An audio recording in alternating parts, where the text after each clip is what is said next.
लेकिन इतिहास इस बात का गवाह है कि कांग्रेस ने मुस्लिम लीग के सामने घुटने टेक दिए और मुस्लिम लीग के दबाव में किया। और कांग्रेस का ये तुष्टीकरण की राजनीति को साधने का एक तरीका था। आदरणीय अध्यक्ष जी, तुष्टीकरण की राजनीति के दबाव में कांग्रेस वंदे मातरम के बंटवारे के लिए झुकी। इसलिए कांग्रेस को एक दिन भारत के बंटवारे के लिए झुकना पड़ा।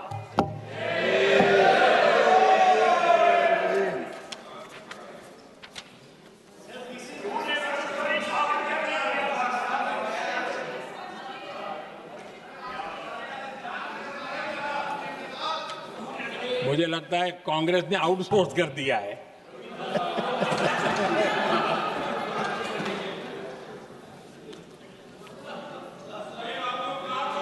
दुर्भाग्य से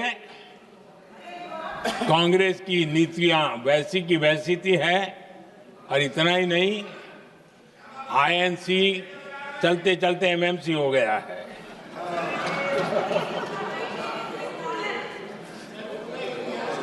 आज भी कांग्रेस और उसके साथी और जिन जिन के नाम साथ कांग्रेस जुड़ा हुआ है, सब वंदे मातरम पर विवाद खड़ा करने की कोशिश करते हैं।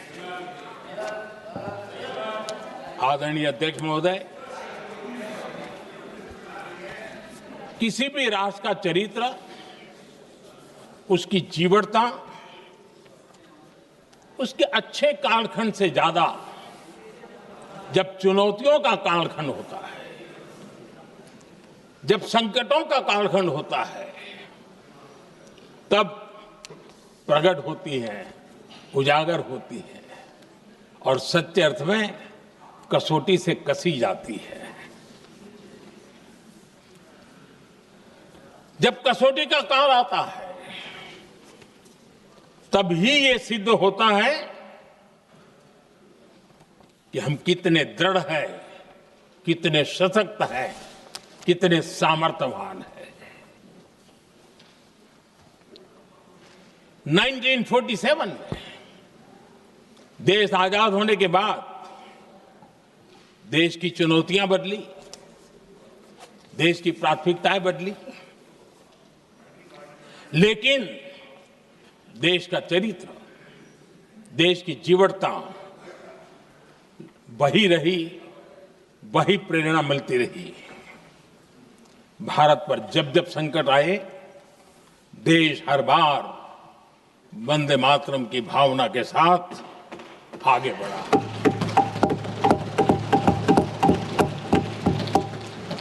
बीच का कालखंड कैसा गया जाने दो, लेकिन आज भी 15 अगस्त 26 जनवरी की जब बात आती है, हर घर तिरंगा की बात आती है, चारों तरफ भाव दिखता है, तिरंगे झंडे फहरते।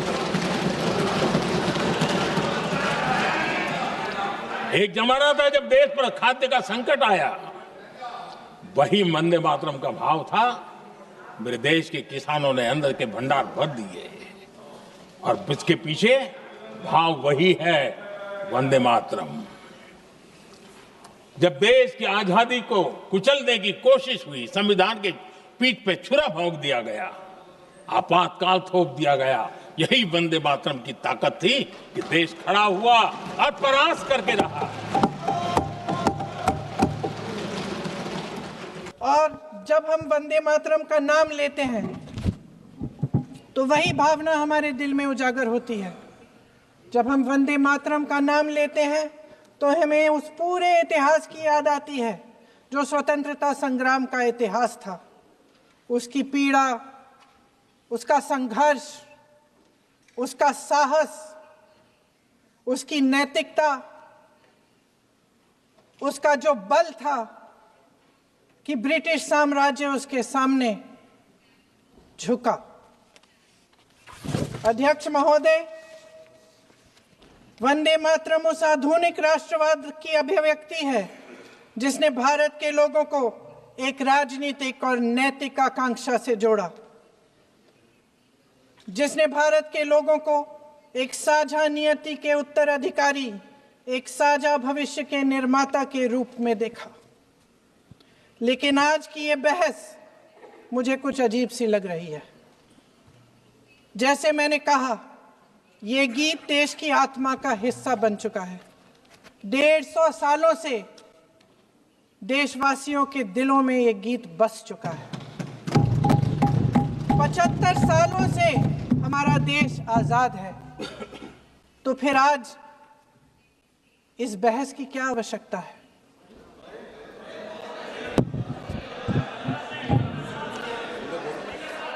हमारा यहाँ मकसद क्या है?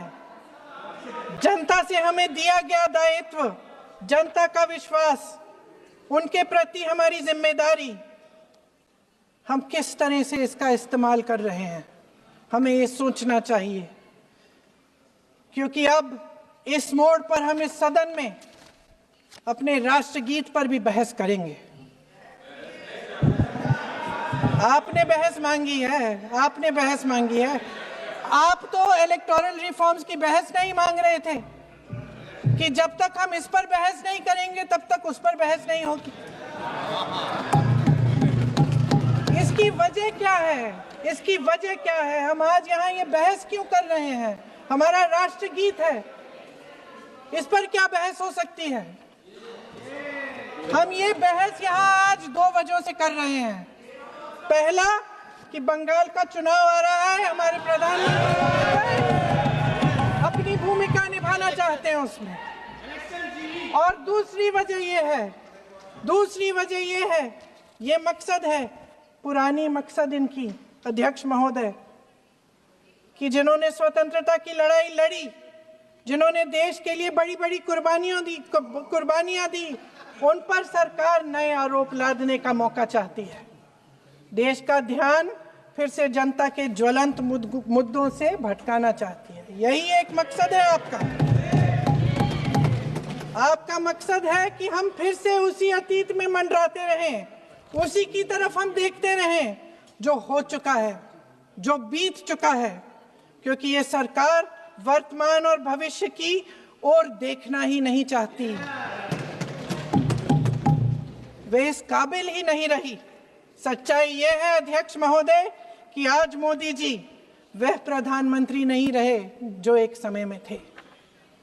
सच ये है कि ये दिखने लगा है, उनका आत्मविश्वास घटने लगा है, उनकी नीतियां देश को कमजोर कर रही हैं। और मेरे सत्ता पक्ष के साथी चुप इसलिए हैं क्योंकि अंदर अंदर से वे भी इस बात से सहमत हैं। आज देश के लोग खुश नहीं हैं अध्यक्ष महोदय, परेशान हैं, तमाम समस्याओं से घिरे हुए हैं, तमाम समस्याओं से घिरे हुए हैं, और उन समस्याओं का हल आप निकाल नहीं रहे हैं। हाँ ठीक है, उसका भी बोल लेंगे, समय आएगा तो उसका भी बोल लेंगे। बल्कि कल समय आ रहा है, चुनाव पे चर्चा होगी, उस पे भी बोलेंगे। अध्यक्ष महोदय, इनके भी अपने लोग दबी जबान में कहने लगे हैं कि सारी सत्ता को केंद्रित करने से देश का नुकसान हो रहा है। इस बीच अगर हम अतीत की बातें नहीं करेंगे तो कौन सी बातें करेंगे? ये किसी और बात के काबिल ही नहीं है, सिर्फ ध्यान भटकाना है जनता का। इसलिए आज हम वंदे मातरम पर चर्चा कर रहे हैं। वंदे मातरम देश के कण कण में जीवित है, इस पर बहस नहीं हो सकती। लेकिन चलिए, आपने बहस मांगी, आप बहस करना चाहते हैं, बहस करते हैं।